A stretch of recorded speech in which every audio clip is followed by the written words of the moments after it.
these winds actually shift. Today is an unusual day. Normally the wind comes from the mountains. Today the wind is blowing from the ocean, from the west. Some of the earlier researchers just looked at the prevailing winds and they didn't take into account the seasonal changes. These changing winds are called the westerlies. Any ancient sailor would have known about them. The westerly winds then will come and go. Polynesians would wait for them to come in order to sail to some place that would otherwise be difficult to get to. This would allow a canoe, like Hotu Matua's, to sail east with the wind at their backs. But there was still a second major obstacle: navigation.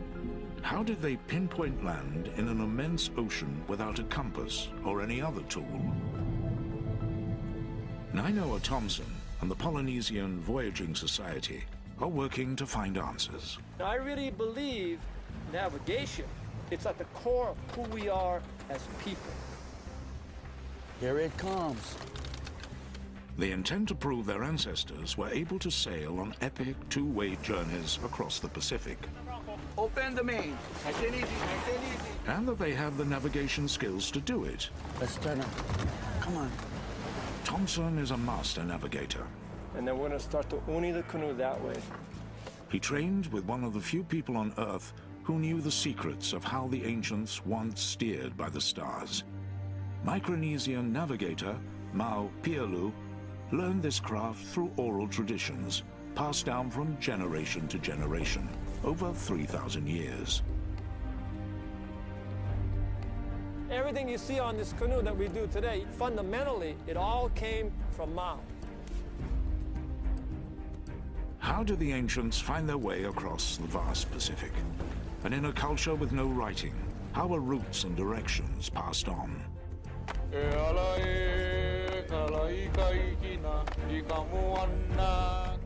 Thompson believes it's through the same ancient art of celestial navigation that Master Mau saved from extinction before he died in the summer of 2010. When Mau passed away, all of a sudden he cannot come back on this deck anymore. Master Mau's death left Nainoa Thompson as one of the last navigators on Earth to pass down this knowledge. So when we come here and start talking about navigation, it's not some trivial academic intellectual exercise. We're setting the course.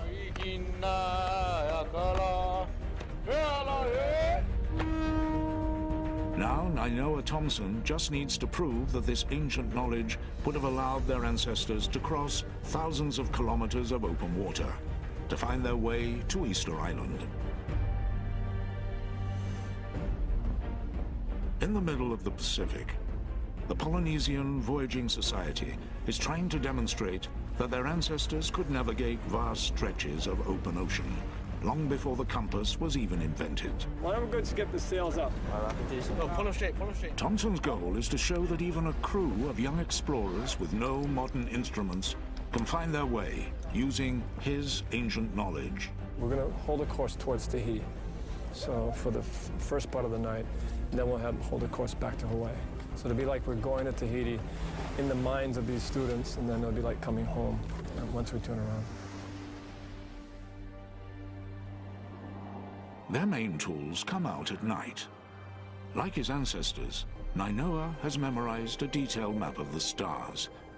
But can he use this map to find his way across immense stretches of open ocean? The traditional star compass is very old. It's, as far as we know, it's probably 3,000 years old, and it's not magnetic. It's not in a little box. It comes from the heavens. It comes from nature, and it's defined by rising and setting stars that come out of the ocean and go in the ocean every night. Nighttime is interesting because it's a time when it's the best time and it's a time when it's the worst.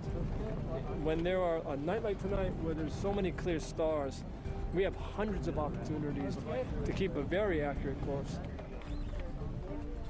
Rising and setting points of the stars provide direction. So what direction are we heading? Southeast, west. The night sky is like a dome that encloses the Earth in space. The dome revolves around the Earth on its axis. The canoe is at the center of the dome, fixed, with the world and the stars shifting in front of them. A perspective that would inspire the inventors of today's GPS. We use about 220 stars by name. So basically, 220 stars positioned in rise in the east and 220 in the west. But several hours into the night, Thompson is concerned. They've gone off course. He spots a telltale sign. If you look at Baka of Maui, yeah, you look at the head, the 3 stars in the head, and generally, they make a vertical line towards south. Kamakau Nui o Maui is the Polynesian name for Scorpio. For thousands of years, ancient navigators have used this constellation as a heading towards south. When the Scorpion transits and those stars are vertical, then the Scorpion becomes you're heading towards Tahiti. So we gotta go more to the east. So let's go open the back sail. Wait on the bunk. We open the back sail to actually help steer us towards farther into the wind. So in this particular course, it will take us more into the east. So we want to head to Tahiti about 25 degrees. The crew hopes that they've made the right choice. Once you make a decision, you kind of go back later and change it. You know, it's done. And you got to go to the next decision, the next sunrise, the next sunset. This trip is just part of a much larger voyage Nainoa Thompson undertook not long ago. Using these 3,000-year-old techniques, he wanted to see if he could sail the canoe from the Marquesas to Easter Island with only ancient navigation, no modern tools. He and his team found their way and completed the entire trip in just over 6 weeks.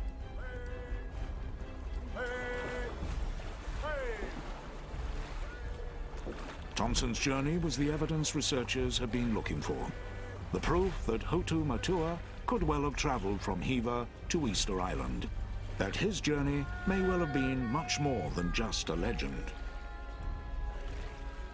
I cannot honestly say that Hotu Matua was with us the whole way. He was navigating us the whole way. But I do know that for us, he was constantly on our mind. His essence, you know, what he had accomplished, what he stood for, was certainly something that strengthened us as sailors on this voyage and gave us a sense of much more privilege to be there. My ancestors were exploring this ocean world, crossing much more miles and millions of square miles of ocean than anybody other culture in the world. So we are relearning how intelligent, how strong, how courageous, and how capable our ancestors were. And that sense of pride in who we were give us a sense of pride in who we are today. The discovery of Easter Island by ancient Polynesians is one of the great feats of exploration in human history. But some scientists now believe that it may have been just the beginning. Is it possible these ancient Polynesians came to the Americas hundreds of years before Columbus? On the hunt to retrace the voyages of the first Polynesians, the pieces are beginning to come together. These ancient travelers did have the tools and the knowledge to colonize the Pacific. But is there evidence to show they went all the way to Easter Island and beyond? The one real proof will be the blood of the Easter Islanders themselves. Back on Easter Island, the DNA research is just coming in, the final piece of the puzzle. We've managed to get 21 blood samples here on Easter Island from elders, so it'll be extremely exciting to see how they turn out. Their goal is to determine where the people of Easter Island originated from and how far their ancestors might have voyaged. The work is underway at a lab in Norway. Contrary to what a lot of historians and scientists have written about the Easter Islanders, they themselves think that they came from an ancient homeland called Hiva. And that's what we're trying to find out more about with our DNA work.